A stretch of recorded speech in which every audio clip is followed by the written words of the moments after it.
Welcome back to the Crypto is Key conversation. There's been a lot of moving parts going on in the crypto market. Obviously, we have the ETH merge, you have the Library versus SC case coming down to a conclusion. You have the updates in the Ripple versus SC case as well, which both those cases are truly going to set precedent for the entire industry going forward, especially when it comes to the SEC's involvement.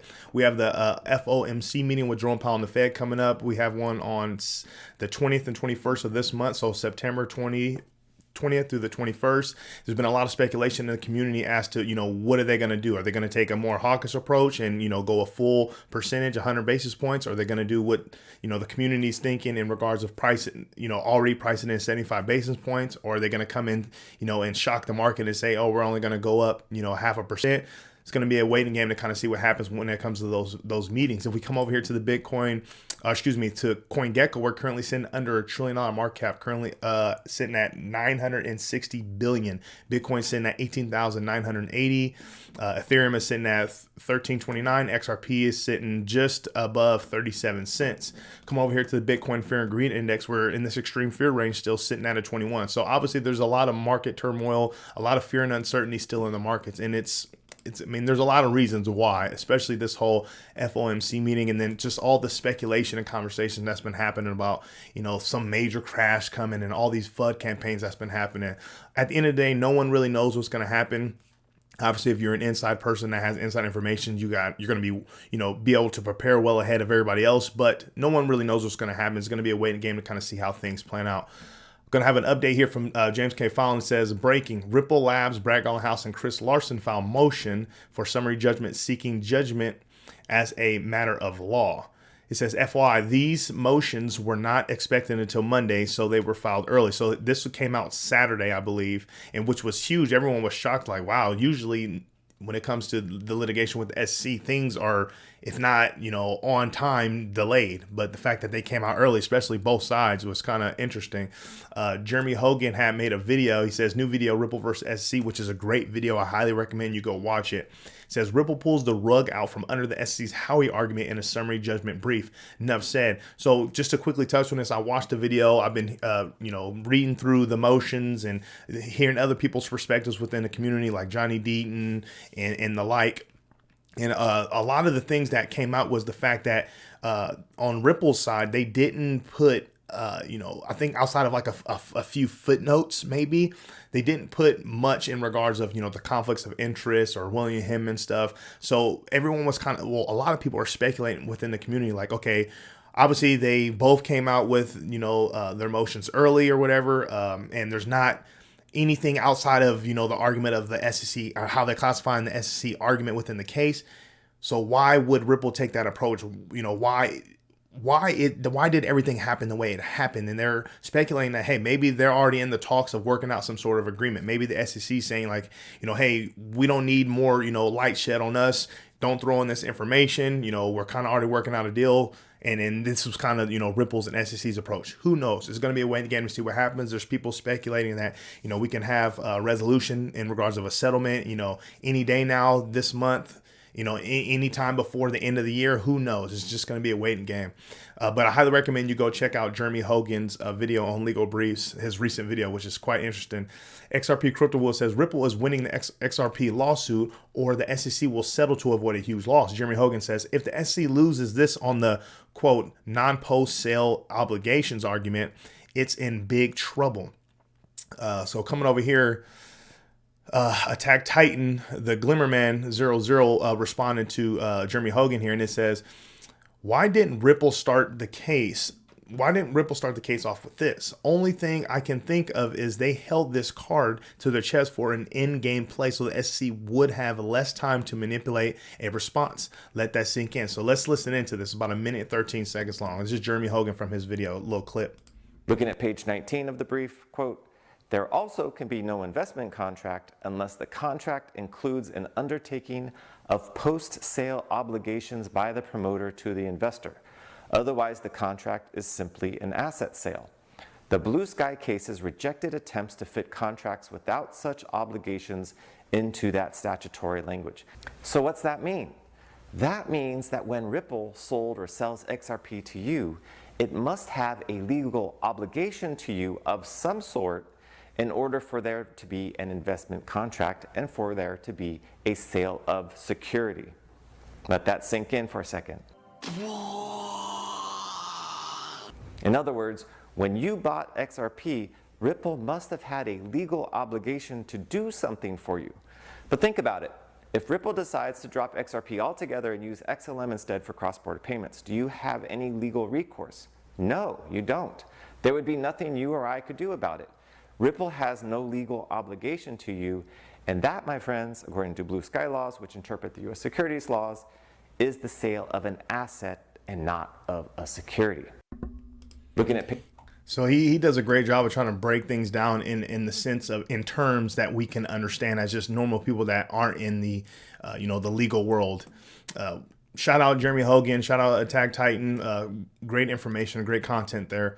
This is from Johnny Deaton responding to Scott Chamberlain. So Scott Chamberlain had this little tweet thread here that sparked a conversation based on what James K. Fallon had put up in regards of the summary judgment seeking judgment as a matter of law. Scott Chamberlain says, summary of two briefs, two different views about, quote, investment contract in a common enterprise. So investment contract, Ripple. An investment contract requires a contract with obligations on the issuer. So here's the SEC's point. There only needs to be an investment and an expectation of profit. Then he comes down here and he's responding to Not Your Average Joe. Not Your Average Joe says the common enterprise allegation of XRP holders being in a common enterprise amongst ourselves and Ripple is truly one of the most outlandish and far-fetched interpretations of the law I have ever seen. That is certainly a win at any cost type of statement for sure. And then Scott says, not just XRP holders, everyone in the XRP ecosystem, exchanges, devs, users, holders, validators, the whole shebang. Truly mind-boggling. So Johnny Deaton responds to it. He goes, in the complaint, the SEC claimed Ripple was the common enterprise. Ripple forced it to concede that XRP holders have no legal or financial interest in Ripple, and Ripple owes XRP holders nothing. He continues, because of that concession, the SEC's experts then claim that the common enterprise is the XRP ecosystem. This includes Ripple, all XRP holders in the world, exchanges, developers, users who only had a minimum XRP to access the XRPL, etc. Thus, the common enterprise is everything. He continues, in the SEC's opposition to our motions to intervene, it argued that XRP represents the investment contract because it is the embodiment of all of the Ripple's efforts. In its summary judgment brief, the SEC argues XRP is also a representation of the common enterprise. Excuse me. Dang.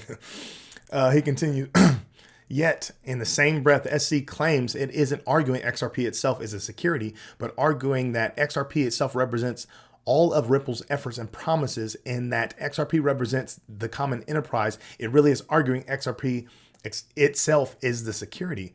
Hopefully non-XRP holders will now see the danger in this argument poses if successful, as it applies to securities laws in general and digital assets specifically. So as you can see, Johnny Deaton's laying the law here. Like he said from the beginning when they dropped this lawsuit, like, yeah, you guys may be XRP and Ripple haters, but like, with how they're coming at this, utilizing this as a weapon, not just in regards of, hindering and stifling Ripple and XRP and the technology, they're coming after everybody. They're trying to, set up and gain strength and use verbiage and create policies and laws and to fit their narrative so they can, in a sense, stretch out their arms and rein in the entire industry under their control. And this is what he's saying here. So if they're successful, it's going to be bad for all digital assets, for this entire space, and when it comes to securities laws in general. Shout out Johnny Deaton. Always has some great stuff. Speaking of Johnny Deaton, here goes Eleanor Terry and Johnny Deaton from the Twitter. I forgot what they call it. It's like a Twitter live stream that they had. Digital Perspectives had put this up. It says, the SEC is making this crap up as they go. And that is the fact, not an opinion. Johnny Deaton telling it like it is. So let's take a quick listen into this. This is a great one. 30,000 requests for admissions.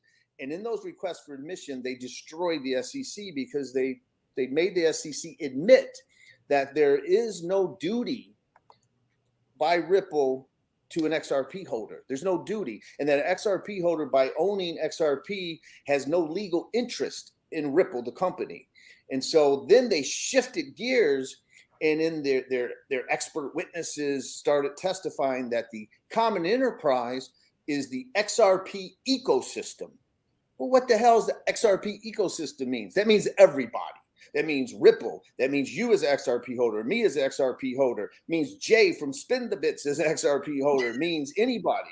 It means everybody together. But here on page, what I want to tell people is that there's always something that they write that just kills me. And on page 17, they write that the escrow account's purpose was to remind investors of the common enterprise XRP represented. So I guess XRP is the common enterprise now, according to the SEC. Or they're saying XRP represents the common enterprise. Just like when I filed that motion to intervene, and on page 24 of their opposition, they say that XRP is a representation of the investment contract. The SEC is making this shit up as they go. And that is a fact. That is not an opinion. This was a great live stream that they had put up. Shout out Eleanor Terra for all her strong work, taking an objective approach, coming into this thing with Charles Gasparino and the like, from the beginning when that, Fox Business first started covering this stuff. And always, our leader of the class action, over 72,000 members, Johnny Deaton really being that GOAT for us within this industry. James K. Fallon has another update. This is today. Yes, at 7:24 a.m. It says the SEC says it takes no position on Chamber of Digital Commerce filing amicus brief, but asks to respond and may request more time or pages if additional amicus briefs are allowed. The last line is clearly a threat directed at Johnny Deaton. So really listen into this. They take no position on Chamber of Digital Commerce filing amicus brief, but ask to respond and may request more time or pages if additional amicus briefs are allowed. So let's transition over here. Crypto Fun One says, I see that so that we turn against Johnny Deaton for delaying the case. So they're pretty much saying, hey, if Johnny Deaton is still able to, file all these things and be involved, we're going to need more time. Thus, thinking that, we're going to be frustrated that Johnny Deaton's, has further involvement and has to file these different things to, lengthen out the length of this case, which is not going to happen. And then pretty much he's like, go ahead and do your thing. And then Johnny Deaton goes, here's Johnny. So then he moves on to this right here. And he goes, he's responding to, right here. So he's responding to XRP faucet, and it says, I can't file anything until I read the exhibits attached to the briefs, which are currently sealed. This is the SEC statistically trying to cause panic among XRP holders who will read this and think a significant delay. I have plenty of time and our brief won't cause a delay. Then he continues, I've never seen an agency with such disdain and contempt for the people they are supposed to protect. It's utterly disgusting and they should be ashamed of themselves. So he's talking about first of all, you don't want us to be in the case. Then as we go through over a year and a half of litigation, then you're trying to get, Johnny Deaton in a class action lawsuit kicked out of the case. Now you're saying, I don't have any reservations against Chamber or Digital Commerce or whatever the heck that agency is. I don't have anything against that, but we're going to need more time. If other amicus briefs and other filings are supposed to happen, we're going to need more time. We know what you're trying to do. We're going to stand behind, us as XRP investors, as crypto community members and investors. We're going to stand by Johnny Deaton and realize we are fighting the good fight. That is absolutely crazy. And I agree. They should be ashamed of themselves. They're not protecting the investors.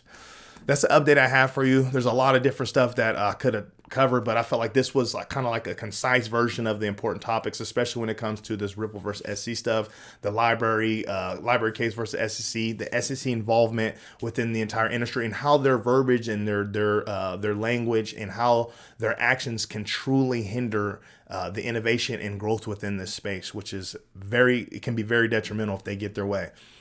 But make sure you come to the Crypto is Key Conversation YouTube channel, subscribe, follow us on Twitter at CryptoIsKey1. I really appreciate your support.